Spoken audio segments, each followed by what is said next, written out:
يا مساء الفل، عاملين ايه؟ رب دايما تكونوا كويسين. وحشتوني جدا من اخر فيديو نزلته. شكرا جدا على تعليقاتكم وتفاعلكم. حضرت كده سندوتشات بسيطة، فطار بسيط كده. عملت سندوتش جبنة بالزعتر واللانشون وحطيت شوية زيتون وليمون مخلل. الفطار ده مش بتاعي، انا فطرت كوباية زبادي وكوباية مية عليها بذور شيا بس دوت الفطار بتاعي، لاني ما كنتش عارفة انا هتغدى ايه، وكنت خايفة ان انا افطر فطار والخبط في الغدا. بس حبيت ان انا افطر فطار بسيط علشان لو الغدا كان تقيل يعني وفي رز وكده ما بقاش بوظت طول اليوم. المهم نزلت بقى علشان اروح السوبر ماركت اجيب شويه طلبات كده ناقصاني في البيت. رحت سعودي عشان اجيب شويه طلبات كده، ما كانش ناقصني حاجات كتير، بس قلت ان انا اروح سعودي بالمره لان كان عندي نقط. كنت كسبانه يعني 500 جنيه اللي انا هشتري مشتريات يعني ومش هدفعهم. فقلت ان انا هروح سعودي اجيب شويه حاجات ومن مره يعني اللي انا استفاد بيهم وكده. المهم اصطدمت على الكاشير بقى ورحت وبضعت وجبت الحاجات اللي انا عايزاها، وقلت مش مهم ان الحاجات دي انا مش هحس بيها وكده. واصطدمت على الكاشير لقيت بيقولي اللي هو الفيزا مش شغاله، ان العطل من عندهم يعني، وان انا ممكن ان انا لازم ادفع كاش. فاصطدمت بصراحة وكنت عايزة ارجع الحاجات اللي انا جبتها، بس مش هينفع يعني الاحراج هيبقى صعب قوي. فالمهم كملت وقلت خلاص هستفاد بالنقط الزيادة دي المرة الجاية، وبما ان اتضحك عليا يعني فقلت ان انا اتبسط بالحاجات اللي انا جبتها. المهم لفيت بقى وخدت اللفة بتاعتي وجبت شوية بهارات. بصوا انا ما كنتش متعودة بصراحة ان انا اجيب البهارات الجاهزة دي، بس بصراحة لما جربتها مرة عجبتني قوي، فابتديت ان انا اجيب كده كام فليفر. وطبعا انا مش بستعملها على طول، بستعملها كل فترة وجايباها كمان لحاجات معينة.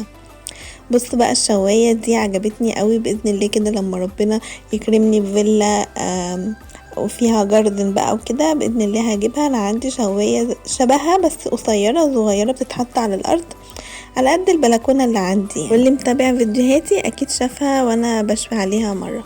المهم بقى رحنا كده قسم اللحوم، جبنا اللحوم وجبت لحمه مفرومه وجبت سجق، لان السجق اللي هناك حلو قوي.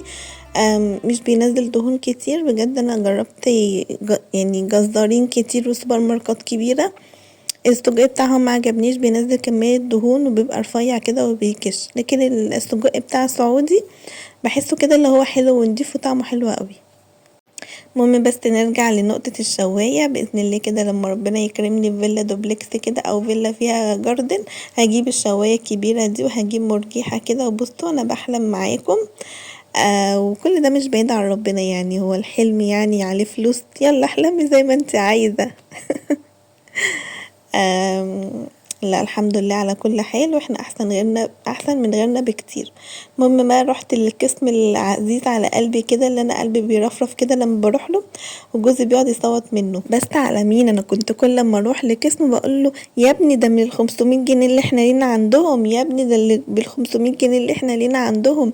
فضلت اقول كده لحد ما لقيت نفسي اشتريت حاجات كتير اصلا وممكن مبقاش محتاجاها دلوقتي، بس انا كنت عايزاها بصراحة، كان نفسي فيها وكنت بتحجج بال500 جنيه اللي احنا لينا عندهم. المهم بقى صدمت على الكاشير ولقيته بيبصلي كده فجريت وسبته بصراحة، قلت لحسن يديني بوكسين ولا حاجة. عارفين اللي هو اجري يا مجدي، انا جريت يعني، حتى لو هو كان محتاج اي حاجة انا قلت انا مالي، انا همشي واسيبه. قلت الحق نفسي يا ماما لحسن يديني بوكسين ولا حاجة يعني هينفعني بعد كده. بس والله صعب عليا. طب انا اعمل ايه؟ انا ما اشتريتش على فكره حاجات كتير، انا اشتريت الحاجات اللي ناقصاني في البيت يعني، ما جبتش ولا رز ولا مكرونه ولا زيت ولا سمنه، وفي حاجات ما جبتهاش كتير لان كانت موجوده عندي.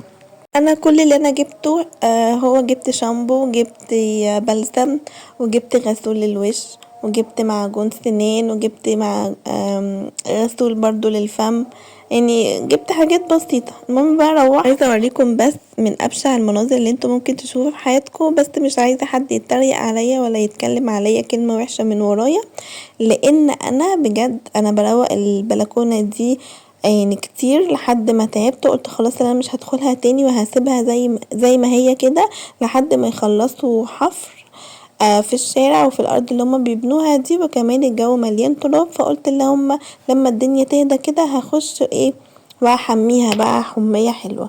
المهم شلت بقى النجيلة ونقعتها في البانيو ونزلت كمية تراب، وقلت بقى ان انا هنضف. بصوا كمية التراب وهي الشواية اللي انا بقولكم عليها برضو عايزة اغسلها غسلة محترمة.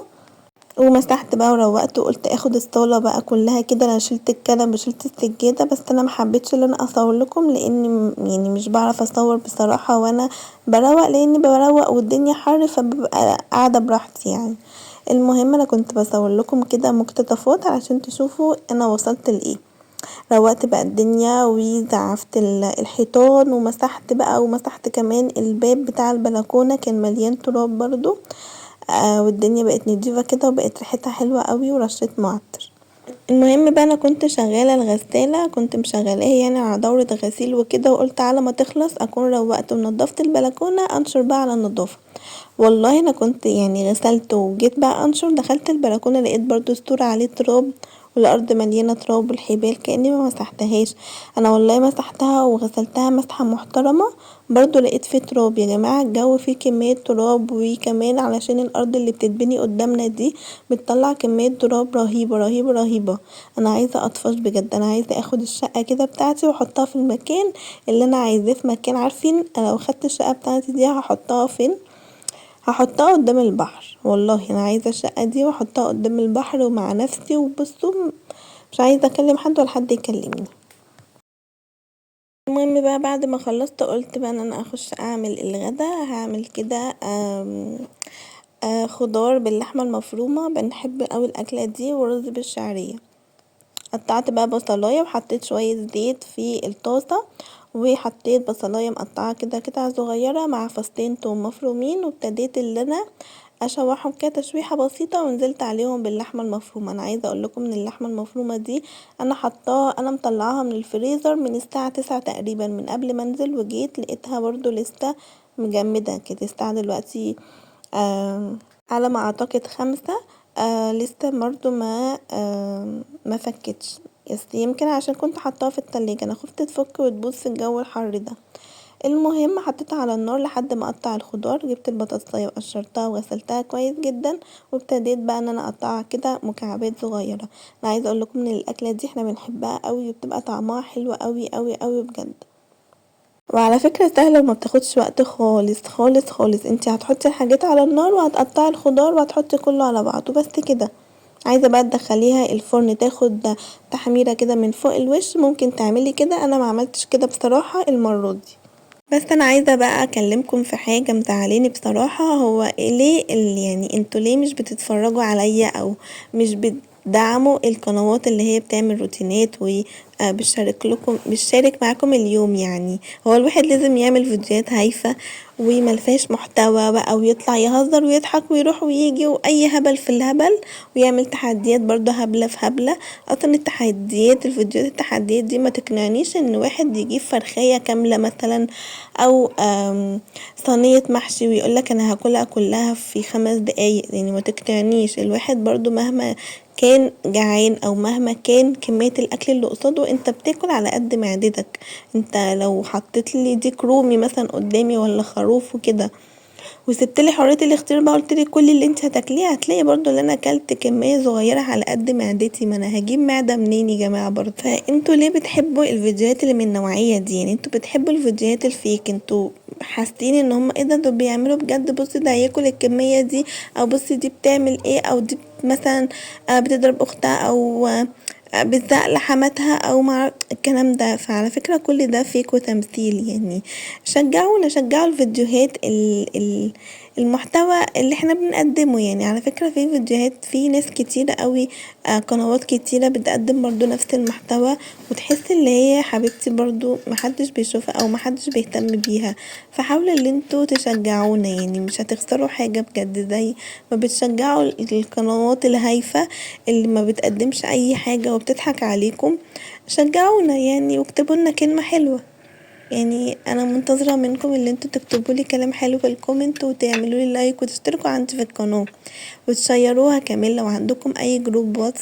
شيروا القنوات، يعني والله بجد هدعيلكم وهبقى مبسوطة قوي. كفاية اللي انتوا بسطتوا حد، يعني دي بتبقى كبيرة قوي. المهم عشان ما صدعكوش عملت بقى طبق كده خيار، محبتش ان انا اعمله سلطة، قطعت خيار وجزر وطماطم وحطيت عليه ملح وفلفل وكمون. دوت بقى الميزان بتاع المطبخ بجد حلو قوي. انا بعمل عجينة، بعمل مثلا في حاجات كتيرة قوي بستعمله بصراحة، وحبيت ان انا اخد السعرات الحرارية بتاعتي النهاردة وحطيت 100 جرام رز. آم، انتوا لازم تصفروا كده